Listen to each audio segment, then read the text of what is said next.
دارالعلوم جامعہ مدنیہ ہجیرہ کے زیر اہتمام سویڈن کے خلاف احتجاجی مظاہرہ۔ احتجاجی مظاہرے میں جامعہ کے طلباء سمیت سول سوسائٹی اور اہلیان ہجیرہ کی بھرپور شرکت۔ مولانا غلام مصطفیٰ شاکر، قاری محبوب حیات، مفتی کامران نسیم، مولانا فضل حق اور دیگر مدرسین دارالعلوم جامعہ مدنیہ ہجیرہ اس مظاہرے کی قیادت کر رہے تھے۔ مقررین نے خطاب کرتے ہوئے سویڈن کی جانب سے توہین قرآن مجید کی شدید ترین الفاظ میں مذمت کی اور مطالبہ کیا کہ اس بات کو یقینی بنایا جائے کہ آئندہ کروڑوں مسلمانوں کی دل آزاری نہ ہو۔ سویڈن حکومت مرد آباد، سویڈن حکومت، سویڈن حکومت، سویڈن حکومت۔ انتظامیہ کا ایک مرتبہ پھر شکریہ کہ بھرپور انہوں نے تعاون کیا۔ اللہ آپ کو دنیا اور آخرت میں اس کا بدلہ عطا فرمائے۔ کریم کی توہین کی ہے جس کی وجہ سے پورے پاکستان کے سمیت پوری دنیا کے اندر مسلم کے خلاف پوری دنیا کی طرح ہجیرہ آزاد کشمیر میں بھی قائد کشمیر حضرت مولانا سعید یوسف صاحب کے کال پر ایک احتجاجی مظاہرہ کیا جا رہا ہے جس کی قیادت حضرت مولانا غلام مصطفیٰ شاکر صاحب فرما رہے ہیں۔ میں آج کے اس مظاہرے کا باقاعدہ آغاز کرنے کے لیے تلاوت قرآن کریم کے لیے دارالعلوم جامعہ مدنیہ عربیہ ہجیرہ کے نونہال طالب علم حسنین علی امجد سے ملتمس ہوں کہ وہ اسٹیج پر تشریف لائیں اور اپنے محسوس انداز کے اندر تلاوت قرآن کریم ارشاد فرمائیں۔ أعوذ بالله من الشيطان الرجيم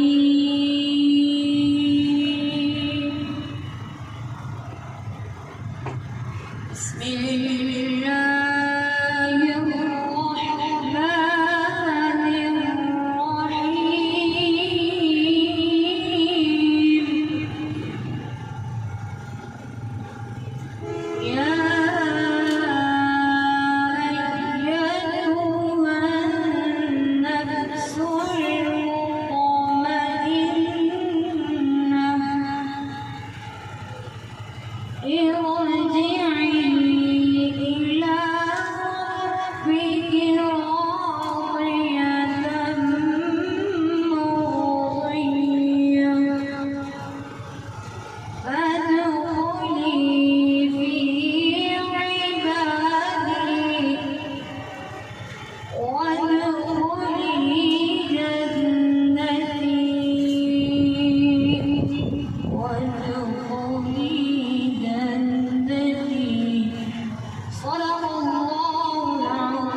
ماشاءاللہ نعت رسول مقبول صلی اللہ علیہ معروف مشہور نعتخواں حضرت مفتی کامران نسیم صاحب سے ملتمس ہوں کہ مخصوص انداز میں نعت رسول مقبول صلی اللہ علیہ وسلم پیش کریں۔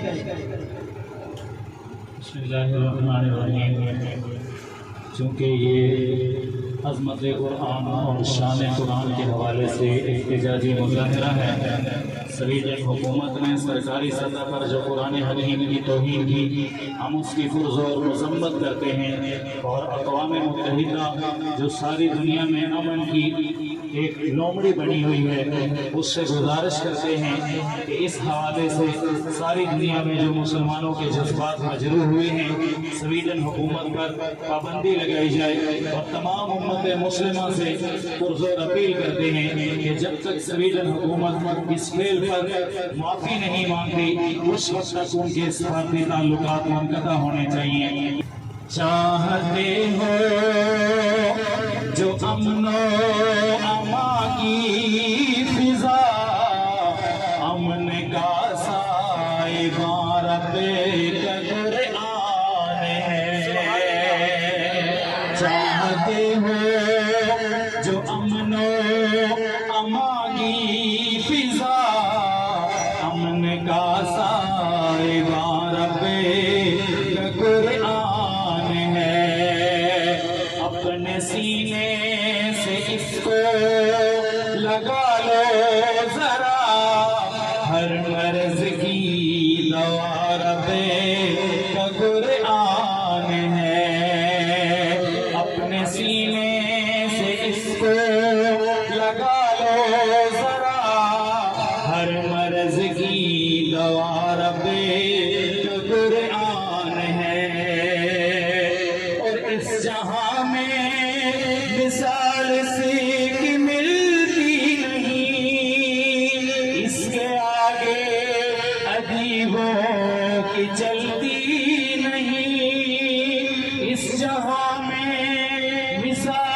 نہیں عرب کے شاعروں نے بالآخر کہا یہ بشر کا نہیں رب کا قرآن ہے.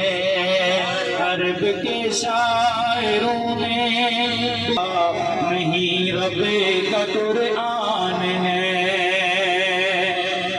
ازل تا ابد سب اسی میں نہاں انبیاء کا بیان امتوں کا بیان ہے. ازل تا ابد سب اسی میں نہاں انبیاء کا بیان امتوں کا بیان. خشک و تر بحر و بر کا سفر اس میں ہے. یہ کتاب خدا رب کا قرآن